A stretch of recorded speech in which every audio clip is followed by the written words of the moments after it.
Hello everyone, स्वागत है आप सभी का हमारे यूट्यूब चैनल स्टडी इन पर। आज के इस वीडियो में हम लोग कक्षा 10वीं हिंदी की समास को कवर करने वाले हैं, जो कि आपके यूपी बोर्ड परीक्षा 2023 के लिए अति महत्वपूर्ण होगा, क्योंकि यहाँ पर हम लोग परिभाषा भी कवर करेंगे और इसके साथ साथ जितने भी क्वेश्चंस पूछे गए हैं आपके बोर्ड एग्जाम में उसको भी हम लोग जानेंगे कि समास क्या होता है, समास के कितने भेद होते हैं और इस समास से जितने भी क्वेश्चंस पूछे गए हैं वो भी इस वीडियो में हम लोग देखने वाले हैं। और मैं आपको बता दूं कि ये क्वेश्चन बैंक रिवीजन का 10वां वीडियो है और इससे पहले मैंने 9 वीडियोस बना करके रखा है। अगर आपने उसे नहीं देखा है तो जा करके देख सकते हैं। उसका लिंक मैं डिस्क्रिप्शन में दे दूंगा या फिर चैनल के प्लेलिस्ट में भी जाएंगे तो वहाँ पर भी आपको मिल जाएगा। और मैं आपको बता दूं कि यहाँ पर एग्जाम आने से पहले यानी 16 फरवरी को हिंदी का पेपर है, उससे पहले आपका क्वेश्चन बैंक का रिविजन हो जाएगा, सारा का सारा डाउट यहाँ पर क्लियर हो जाएगा। तो चलिए इस वीडियो को शुरू करते हैं और समझते हैं कि समास के कितने भेद होते हैं, समास का परिभाषा क्या है और बोर्ड एग्जाम में कौन कौन से प्रश्न पूछे गए हैं। तो यहाँ पर देखते हैं समास का, यहाँ पर परिभाषा देख लेते हैं।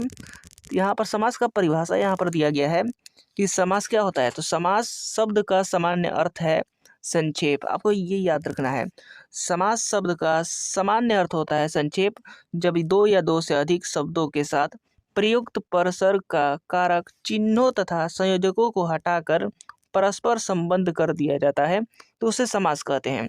तो इसको क्या कहा जाता है? समास कहा जाता है। ये आपको याद रखना है। उसके बाद एग्जाम्पल के तौर पे यहाँ पर दिया गया रसोई के लिए घर। रसोई के लिए घर में रसोई के साथ के लिए पर सर्ग जुड़ा है। इसे हटाने पर केवल रसोई घर ही बचेगा, जो कि समस्त पद कहलाता है। ये आपको याद रखना है। और समास विग्रह जब भी करते हैं तो उस समय क्या होता है? पर सर्ग को पुनः लगा दिया जाता है। उसके बाद आगे यहाँ पर दिया गया है कि समास के भेद। समास के कितने भेद होते हैं, यानी प्रकार कितने होते हैं, टाइप्स कितने होते हैं।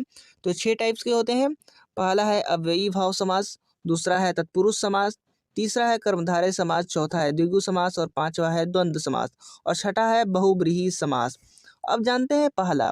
पहला दिया गया अव्ययी भाव समास। अव्ययी भाव समास क्या होता है? तो अव्ययी भाव समास में जिस समस्त पद का एक पद अव्यय हो, ये आपको याद रखना है। एक पद क्या हो? अव्यय हो, उसे क्या कहा जाता है? अव्ययी भाव समास कहा जाता है। उसके बाद यहाँ पर एग्जाम्पल के तौर पे यहाँ पर दिया गया है समस्त पद में प्रतिदिन दिया गया है और प्रतिदिन का जब विग्रह करते हैं तो दिन दिन आप लोग यहाँ पर देख सकते हैं। यथाशक्ति यानी शक्ति के अनुसार, अनुरूप का अगर विग्रह करें तो रूप के अनुसार, निर्जन का विग्रह करें तो बिना जन के, और प्रतिक्षण का हो जाएगा क्षण क्षण।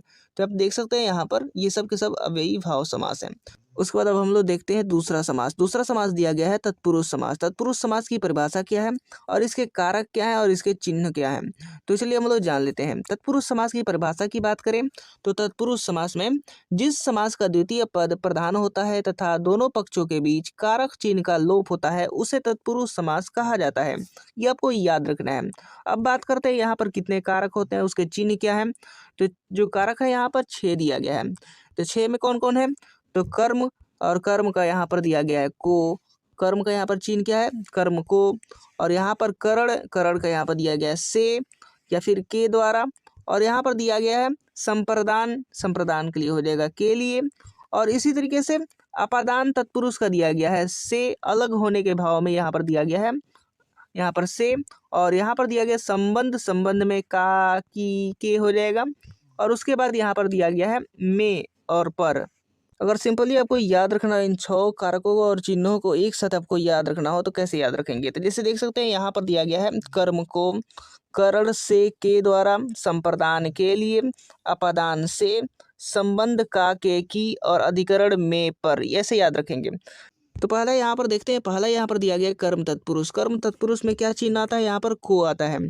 तो शरणागत, शरणागत का यहाँ पर विग्रह करेंगे तो शरण को आगत हो जाएगा।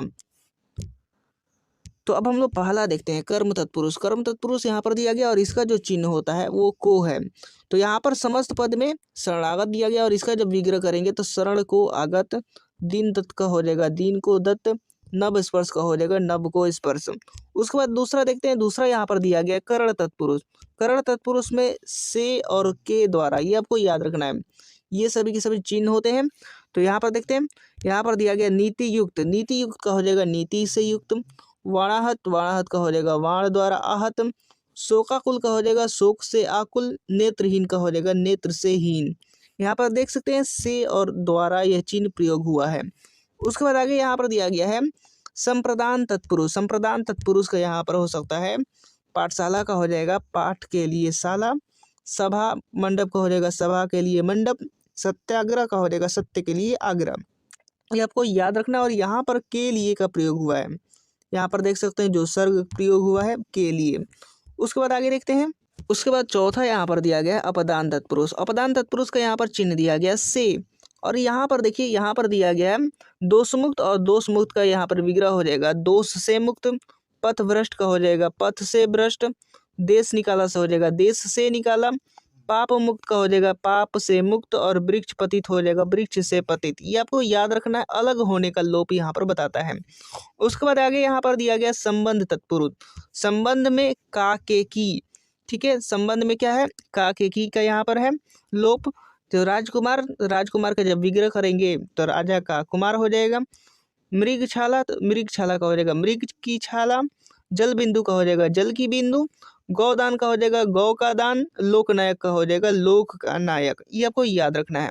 इसी तरीके से अधिकरण तत्पुरुष में और पर का प्रयोग होता है। तो यहाँ पर अगर विग्रह करेंगे तो में और पर यहाँ पर लगाएंगे। तो गृह प्रवेश का हो जाएगा गृह में प्रवेश, नरोत्तम का हो जाएगा नरो में उत्तम, जलमग्न का हो जाएगा जल में मग्न, और पदासीन का हो जाएगा पद पर आसीन। ये आपको याद रखना है। उसके बाद तीसरा है कर्मधारय समास, और तीसरा कर्मधारय समास को यहाँ पर हटा दिया गया है इस बार। और इसके बाद हम लोग देखते हैं चौथा द्विगु समास को। तो चौथा यहाँ पर द्विगु समास यहाँ पर दिया गया है। तो द्विगु समास क्या होता है, तो जिस समास में एक पद संख्यावाचक विशेषण होता है उसे द्विगु समास कहते हैं। जैसे पंच पल्लव, पंच पल्लव यहाँ पर द्विगु समास है। और इसका जब विग्रह करेंगे तो 5 पल्लव का समूह हो जाएगा। चौराहा यहाँ पर हो जाएगा 4 राहों का समूह। और इसी तरीके से त्रिफला, त्रिफला का हो जाएगा 3 फलों का समूह। चौमासा का हो जाएगा 4 मासों का समूह। दशावतार का हो जाएगा 10 अवतारों का समूह। और अष्टकोण का हो जाएगा 8 कोणों का समूह। और इसी तरीके से नवरात्रि का हो जाएगा 9 रात्रियों का समूह। उसके बाद हम लोग देखते हैं पांचवा नंबर दिया गया द्वंद्व समास। द्वंद्व समास का यहाँ पर दिया गया परिभाषा कि जिस समास में दोनों पद प्रधान होते हैं तथा और या तथा शब्द का लोप होता है उसे द्वंद्व समास कहते हैं। एग्जाम्पल के तौर पर यहाँ पर दिया गया अन्न जल, अन्न जल का जैसे ही विग्रह करेंगे अन्न और जल हो जाएगा। शुभ अशुभ का हो जाएगा शुभ और अशुभ, पाप पुण्य का हो जाएगा पाप और पुण्य, हानि लाभ का हो जाएगा हानि और लाभ, जीवन मरण का हो जाएगा जीवन और मरण, और दाल भात का हो जाएगा दाल और भात। तो चलिए अब हम लोग बोर्ड एग्जाम में पूछे गए प्रश्नों को देखते हैं। यहाँ पर आप लोग देख सकते हैं किस तरीके से ये बोर्ड एग्जाम में पूछे गए हैं। 2020, 22, 19 इन सब में पूछे गए हैं। तो चलिए देखते हैं। पहला यहाँ पर दिया गया उत्थान पतन। उत्थान पतन का हो जाएगा उत्थान और पतन, और ये द्वंद्व समास है, ये आपको याद रखना है। सप्तऋषि का हो जाएगा 7 ऋषियों का समूह, ये द्विगु समास हो जाएगा। और यहाँ पर खरा खोटा का हो जाएगा खरा या खोटा, यहाँ पर हो जाएगा द्वंद्व समास।